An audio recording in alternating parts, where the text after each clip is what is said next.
د پاکستان بجټ پیش شوی دی په هغې باندې تفصیلا خبره کوو خو هغې نه مخکې یو اینکره ده یو جینۍ د فضا علي چې هغې د سهیل وړایچ په یو لایو شو کې ډېره غټه بېعزتي کړې ده چې د هغې جاب ته هم خطر راغلی په هغې باندې هم تفصیلا خبره کوو. هغې نه علاوه د عمران خان خور علیما خان د عمران خان سره یو ځل بیا ملاقات لتلې ده په سخته ګرمۍ کې چې د هغې ملاقات بیا نه ده شوې په هغې هم خبره کوو.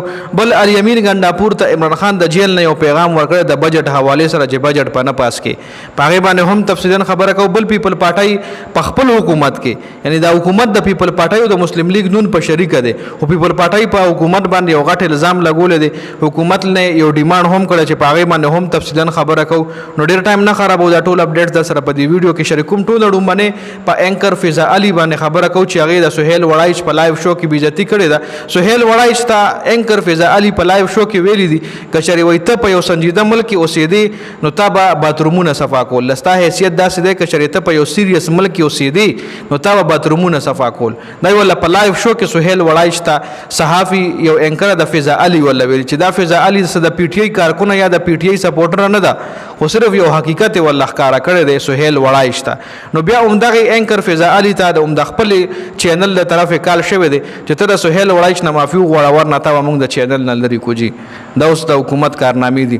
خبل د عمران خان خور علیما خان عمران خان سره جیل ته ملاقات ته تللې وه چې هغه یو ځل بیا نه ده پرېښودلی شوې او هغې ډېر ټایم په سړک باندې انتظار کړی په دې سخته ګرمۍ کې.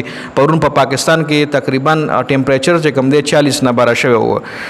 بل عمران خان الیمین ګنډاپور ته یو ډېر غټ پیغام جاری کړی. الیمین ګنډاپور ته ویلي دي چې کله ما بجټ نه وي پاس کړی نو تر هغې به ته بجټ په کې پي کې نه پیش کړې. وفاق چې بجټ هر څه کوي خو ته په کې پي کې تر هغې بجټ نه پیش کړې تر څو هغه بجټ ما پاس کړی نه وي. جي بل پیپل پارټۍ ویلي چې 10 کروڑ پاکستانیان غربت نه لاندې ژوند کوي.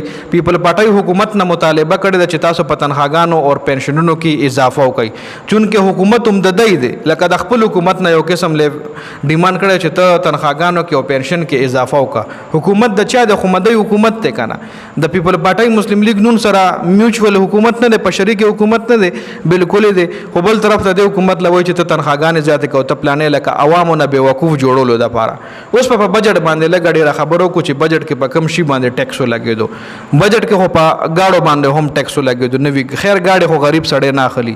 پټرولو باندې ټیکس ولګېدو په پټرول به هم ګرانېږي راتلونکي ټایم کې. پټرول نه علاوه یو طرف ته تنخواهدار چې کم خلک دي ای د پاره پکې لږ ډېر ریلیف دا راغلی چې ټیکس کم کړی دی. مخکې به چې کم تنخوادار سړي وو کم سرکاري تنخواګان یخلي په هغه چې کم ټیکس وایي کې ولا لږ کمې راوستی دی. بل په فریلانسرز باندې هم ټیکس لګېدلی په پاکستان کې لکه یوټیوبرز شو ویلاګرز شو یا آنلاین سټور چې څوک چلایي آنلاین چې څوک کار کوي او پیسه ترې ګټي آنلاین که هغه ټیک ټاک دی که فیسبوک دی که یوټیوب دی که امیزون دی یا نور شاپیفای یا څومره هم آنلاین پلیټفارمز دي دونکې په دی باندې ټیکس نو لګول پکار ځکه دی حکومت نه یوز کوي نه ادای زه د سورسز د حکومت نه استعمالوي که انټرنیټ یوز کوي نو هغې هم هغوی بل پی کوي لکه مطلب خو بیا هم ټیکس پې لګېدلی خیر په سولر پینل باندې هم 18% ټیکس لګېدلی دی کم امپورټ د هغې کېږي په هغې باندې ټیکس لګېدلی دی. 25 ارب روپۍ چې کوم دي هغه دفاعي بجټ ته مختص کړلی شوي دي.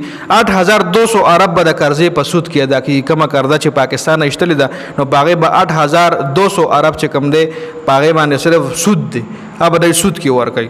نو دا بجټ غټې غټې خبرې وي نور ډیټیل سره به انشاءالله سبا تاسو سره یو کمپلیټ ولاګ شریکوم چې بجټ کې چاله فایده شوي غریب نور څومره ښکته لاړو مالدار له څومره فایده شوه چاله فایده شوه نقصان فایده خو پکې غریب له بیخي نه راشوي خو خیر سبا پې تفصیلا خبره کوو. نو د ویډیو کتلو زیاته مننه. والسلام.